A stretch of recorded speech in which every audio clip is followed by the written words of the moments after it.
much for having me. So the motivation for my talk is relatively straightforward. Role models, as in successful individuals meant to inspire some other people to take action or to perform, have been extensively used as a policy tool, and they've been shown to be quite effective in either changing people's behavior or helping them perform better. So just to give you some recent examples, we have seen that if you invite a successful alumni to a classroom, you can relatively easily double women's enrollment in an economics major. We have seen that a letter from a successful role model can help improve students their test scores. And we have also seen in a natural field experiment that female leadership can decrease aspiration gap and erase educational attainment gap in adolescence.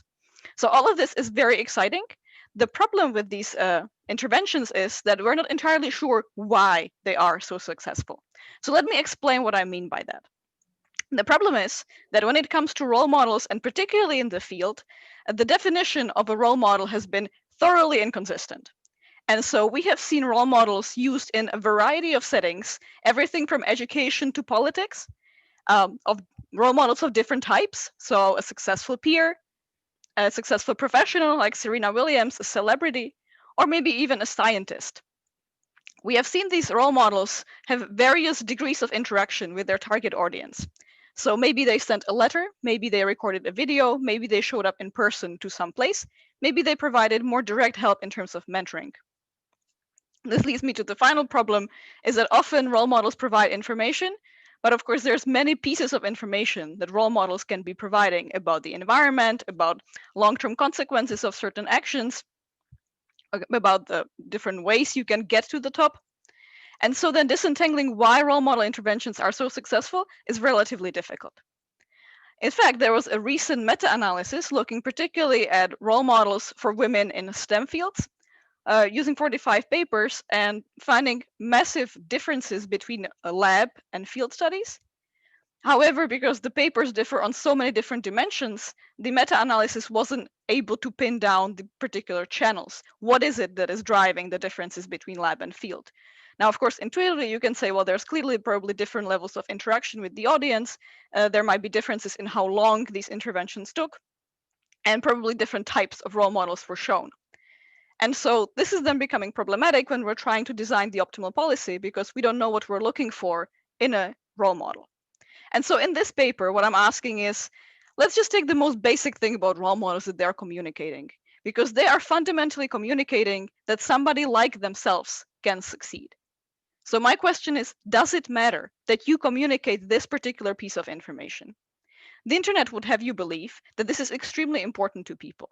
When Kamala Harris was elected vice president-elect, internet blew up with people saying, look at her, she looks like us, and she is the perfect example for little girls that they can aspire to. Right? Just to give you a few examples, people saying, she looks like me. This is important. Right? Look, baby, she looks like us. And so what I'm doing is that I'm going to introduce what I call statistical role models. So I'm going to provide this information about successful individuals of a given identity, and I reduce this identity to only one dimension, in this case, gender. Because if you're thinking, for example, about Kamala Harris, there's a lot of different pieces of her identity that might be important, whether it is the fact that she's a woman, it's a woman of color, she's from California, she's a child of immigrant parents. All of these different things can be important. And so to simplify the analysis, I only look at one dimension of identity. And so I want this piece of information to communicate that success is possible for somebody like that person with those characteristics. Now, why is this important? Because we're basically looking at the value added of a role model over simple information provision where you're telling people, well, success is possible for everybody. So this is relating to two strands of literature, one on role models. So there has already been one paper in the field looking at the comparison of role models versus simple information provision, but there it was real in-person role models providing lots of different pieces of information. And so at that point, it becomes very difficult to disentangle what is driving the effects. And we can compare that to simple information provision, where you only communicate about something like the rewards of completing a bachelor degree in economics. And we have seen that actually this is not particularly successful when it comes to nudging women to do well in economics. Now, this is also important from a policy perspective, because if this simple information provision about successful individuals of a certain type is enough to nudge people to do certain things, this is easily scalable, right? As opposed to these expensive in-person interventions when you have somebody coming to a classroom and talking to kids for 2 hours. And so that's why I'm zooming on this particular aspect. So let me give you an overview of what exactly I'm doing in my experiment. I'm doing an online experiment on Prolific with more than 2,000 subjects, and I'm looking at the setting of gender stereotypes about math ability. Right, this is a common setting for role models, and so I'm staying with this literature. What I'm doing is that I'm manipulating the provision of these statistical role models, so information about successful women in this setting, and I'm also manipulating the saliency of stereotypes, because the literature claims that basically stereotype threat would be very important and would harm women's performance in these settings. And so to have some control over these homegrown stereotypes, I also manipulate their salience. I'm looking at two types of main outcomes, and that is women's willingness to self-select into a math task and their subsequent performance on this task. And the whole paper, I'm looking at different kinds of mechanisms in terms of preferences, beliefs, and emotions. But today I will only give you basically the main message, and I will not go into detail on all of these mechanisms. And so to preview my results, what I find is that when you present these statistical role models, you can change people's beliefs about gender success rates. That makes a lot of sense because you are communicating how successful women and men are on the particular task. So in that sense, the treatment manipulation is successful. Now, the problem is that it has no effect on these choices and performance of interest. So it doesn't make more women self-select into the math task, and it doesn't help them perform better on the task. What we do see actually is a gender gap in choices, and that is that women are much less likely to opt into a mathematical task if the task is difficult. And what I do find is looking at the mechanisms is that we can fully explain this gender gap by self-confidence and math ability. There's no treatment effects on the other mechanisms, so I'll not be discussing them further in this talk. So let me give you the experimental design. In experimental terms, it's a relatively straightforward design. It's a 2x2. So I manipulate whether I make stereotypes more salient or not, and whether I provide these statistical role models or not, giving me 4 treatments. What I also vary is the level of difficulty of the task that people are facing. And so basically everything is in principle also crossed with 2 levels of difficulty, and I allocate more people into the hard task as opposed to the easy task. The way I manipulate stereotypes is that I refer to an older meta-analysis on men's and women's ability in mathematics. And so in the stereotype treatment, I refer to a finding that when you're looking at adults in the aggregate, men substantially outperform women. And then in the condition where I do not want to stress these stereotypes, I'm referring to an alternative finding from this study where I talk about arithmetic tasks where men and women are actually performing equally well. When it comes to providing these statistical role models, what I'm doing is that I ran a pilot before the main experiment, and I looked at one of the groups of people and how well they performed. And I took out a group where women were actually outperforming men. And so that I can report, actually yesterday we had a group, and in that group, we had women do this well and men do that well on that particular version of the task that the person is facing. Whereas if I only provide aggregate information provision, that's what you see in black, I only give the aggregate statistic about how well people are doing, and I leave it subject to interpretation, whether the successful people are men, women, and which gender is actually dominating this success statistic. So then looking at the outcomes and measures, I already told you that I'm interested in whether one to self-select into a math task as opposed to a different task, and how well they're doing on the math task. The math task is relatively standard that we're familiar with from economics. You have a couple of 2-digit numbers that you're supposed to sum up. You have 60 seconds to do that, and there's 5 questions that you're supposed to complete. As for the mechanisms, I was looking at the mechanisms that are mentioned in the literature, and I wanted to test all of them. Today, I'll be only discussing self-confidence. As for control variables, I also want to control for risk aversion, math ability, and beliefs about gender differences. I'll be talking about the underlined ones, so I'll be talking a bit about math ability and about these beliefs. Now, for the measurement, again, just focusing on the nitty-gritty bits of the important things I measure self-confidence. So people basically do a trial math task prior to the main task of interest. And I use the so-called robots task, which is a wonderful task in the sense that if you're interested in both how self-confident somebody is, but you also want them to perform well on the task, this is an incentive-compatible way how to elicit self-confidence. So I use that. As for math ability, is really I'm looking at this performance on the trial math task. So these two are inherently connected. And I also ask people a survey question where I'm asking them in an incentivized way to estimate the success rates of men and women in the experiment. So these beliefs will be something that I basically refer to as treatment manipulation. That's what I'll be showing you first.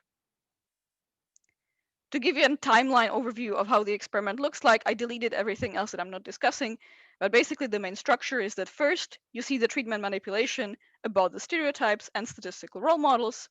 Then you complete your trial task where I elicit the self-confidence and math ability on the trial task. Then I'm giving you the choice on the main task. Do you want to continue doing a math task for payment, or do you want to do a survey? Once people complete the main task, I'm asking them about these beliefs. How well do you think other men and women are going to do on this task? Like I said, I implement this online on Prolific. It took roughly 16 minutes. I have more than 2,400 subjects. I'm using a task that is ex ante supposed to be symmetric, so men and women would be doing equally well. I also pre-tested that on the pre-test, men and women were doing equally well on both levels of difficulty that I'm using. And I pre-registered basically the main outcomes and the main mechanisms of interest. Now, let's talk about the treatment manipulation. So I told you that I'm interested in these beliefs. Do people think that men or women are doing better on this task? And so I asked people to estimate how well others are doing. And so what I'm showing you is the standardized difference. So when you see a positive number, that means that people are reporting that they expect men to outperform women. When you see a negative number, that means that people are reporting that they expect women to outperform men on the task. Now, as you also see, is that in the baseline, roughly people expect men and women to do about equally well. When I make stereotypes more salient, then people are much more likely to believe that men actually outperform women. When I talk about these role models, and remember these role models were stressing that women are actually doing better than men on the task, people adjust their beliefs, and so they're much more likely to believe that women are actually outperforming men. And when you combine both of these, then we basically net out both of these effects. There's no gender differences in how these people update, so basically men and women respond in the same way to this treatment manipulation.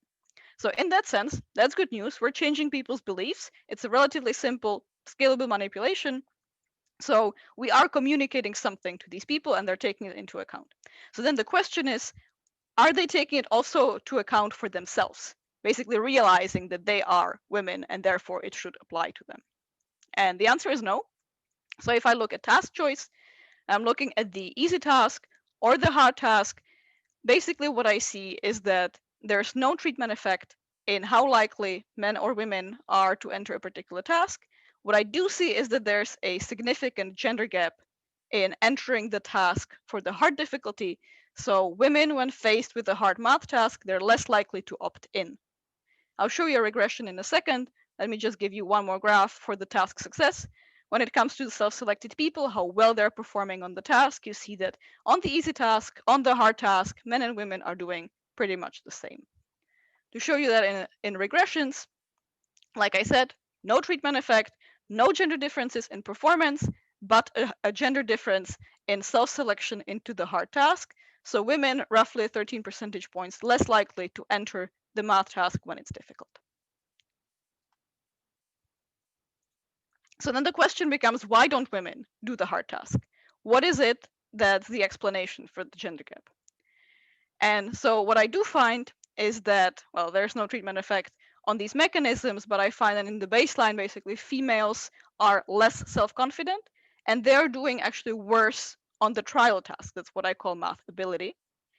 And so for these are basically the suspects for why women would not be entering the hard task, because if you know that you're not particularly good at the task, then of course you're less likely to be self-confident, and that's why you wouldn't enter the task. And so that I want to explain this gender gap in self-selection. So we have seen that women are less likely to enter the math task, and this is holding particularly for the hard task. And so my goal is to basically make sure that this gender gap would go to 0 when I control for either self-confidence or math ability. And when I do that, I find that indeed the gender gap disappears. that everything is driven by self-confidence and math ability. So basically, that's the main story, that there is no treatment effect on these variables, and these variables are the ones explaining the gender gap that we observe, and we only observe it for the hard task. So this is the main overview of the results. So there is a treatment effect on beliefs about gender success rates. That's what the manipulation was all about. It does not spill over into things like self-confidence, even though you yourself are a man or a woman. So there's no treatment effect on choices or performance. And the gender gap in choices can be explained by ability and self-confidence on the part of women. And so let me come to the conclusion. So the main message of the paper would then be is that simply knowing that somebody like you can succeed is affecting beliefs, but it doesn't affect behavior. And so again, from a policy perspective, this is very interesting, because if we want to use role models and we want to get our bang for the buck in these expensive interventions, we definitely need to do more than the simple information provision. Now, of course, then the broad question would be, what else? And so in the paper, I'm then providing more nuanced classification of role models. What are all the different things that role models can be doing? And I think this is very interesting. So if you're interested, you can dig into the paper. But just to give you the flavor, is that role models might be very important in a sense that they're providing information provision about things that are unknown. So in my experiment, everything is pretty much known and set for the subjects. You are in a relatively familiar environment. You know exactly what's going to happen when you take one choice or the other choice. Now, in real life, things don't work like that. So if you're a woman and you're thinking about a career in science, for example, the payoffs of making such a decision are very unclear. And so hearing from a role model can help you make these trade-offs. If you're thinking more from the psychological perspective, role models can be very important to inspire and motivate people, right? This is also something that is really absent from my intervention, because a simple statistic is very unlikely to inspire. So we know that people want to connect to others. And from the literature, if you relate it to, for example, the identifiable victim effect, people are more likely to respond if they actually see a face or if they see a name, if they see one person rather than a statistic about a group of people. Now, the third aspect of it, role models are probably really important in, is if they provide mentoring, right? So then we're going more in the direction of human capital accumulation, where role models would be providing particular skills that others would be then using to succeed. And so, of course, then they might have more of a reason to pursue a particular course of action. And so I leave this as directions for future research, and I hope that you find it equally fascinating as I do. Thanks very much. Thanks,